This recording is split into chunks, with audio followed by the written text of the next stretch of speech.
Insights 4, 5, and 6. Mega churches. A mega church is a Christian church that has a very large congregation averaging more than 2,000 people who attend regular weekly services. The largest megachurch in the U.S. is in Houston, Texas. Megachurches are all over the world. These churches are as big as concert arenas, with jumbotrons, worship bands, food courts, and services like childcare, and are very big into social networking. Right here in these pictures in the top left, I got an example of exactly what I'm trying to portray here. You can see the jumbotrons, you can see the big venue with all the people sitting right there. Also got an example of a Christian organization. That these people are called, I don't know if you've heard of them, the Jehovah's Witness. Here in the bottom left, you see two people that are, going house to house preaching the word of God. This is also a very big Christian church here in the United States and all over the world. And right here on the right, this picture is actually a congregation of a meeting once a year, held every year in a big arena, either a sports complex or some type of big venue. And as you can see here, from their work of going house to house and preaching and getting all their congregations together in a big arena like this, they have a big meeting to do what they do and to worship their God.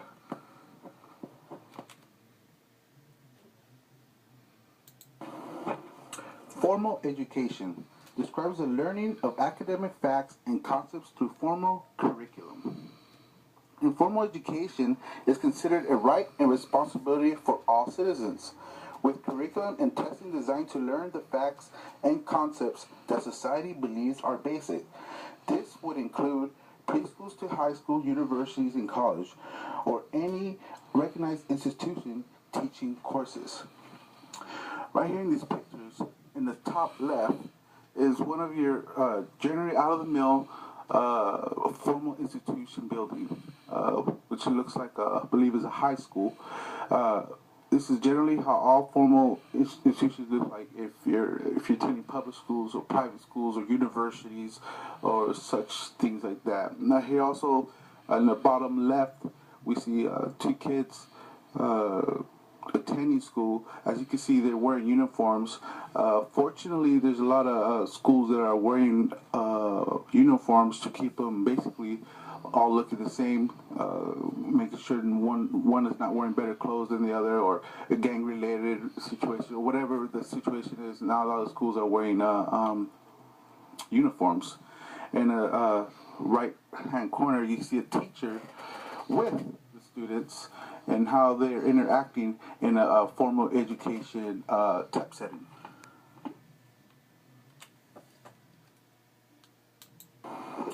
Now, in contrast, we have informal education, which describes learning about cultural values, norms, and expected behaviors by participating in a society. Informal education is the type of education that happens both from formal education system and at home. Learning generally happens through parents, relatives, or the community. Through this type of education, we learn how to perform regular life situations where formal education does not help us. This form does not require students' attendance and decrease in student-teacher interactions. Right here I got a picture of on the top left of a mom and son. They're doing their homeschooling. I can see they have all their books out, and you even have a Christmas tree right in the background right there, which is pretty cool. But this is how homeschooling or independent studies, some people might call it, will happen. And also in the right-hand corner, we see a whole family taking homeschooling with the dad and mom helping out with the schooling. This could also happen in a community with relatives or, cousins or even friends from their own community. In the bottom-hand corner, left-hand corner right here, we got a family baking something and just having fun time, which is something, you don't really get to do that in a formal type setting situation in schooling.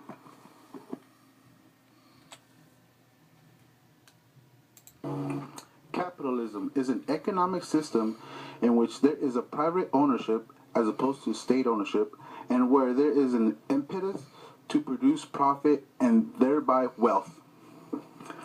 This type of economy is prevalent in the U.S. today. Investors get into business ventures to produce a product or service that can be sold in the market to consumers. These investors share any of the profit. Usually they reinvest, improve, and expand. The term capitalism is often attributed to Karl Marx. In his magnum opus Capital, Marx wrote of the quote-unquote capitalist mode of production and revealed its laws of functioning, a method today known as Marxism. Capitalism can also be known as free enterprise or private enterprise, and capitalist is also replaced with rentier or investor in reaction to the negative connotations associated with capitalism. Here in the pictures in my top left corner, we see one of these investors or capitalists. You can see he has money. That's all he sees is money, and right at the bottom is his money bag, because that's really the negative connotations that comes with being a capitalist. And one of the companies or capitalists that we can see really prevalent in our times is McDonald's, for instance.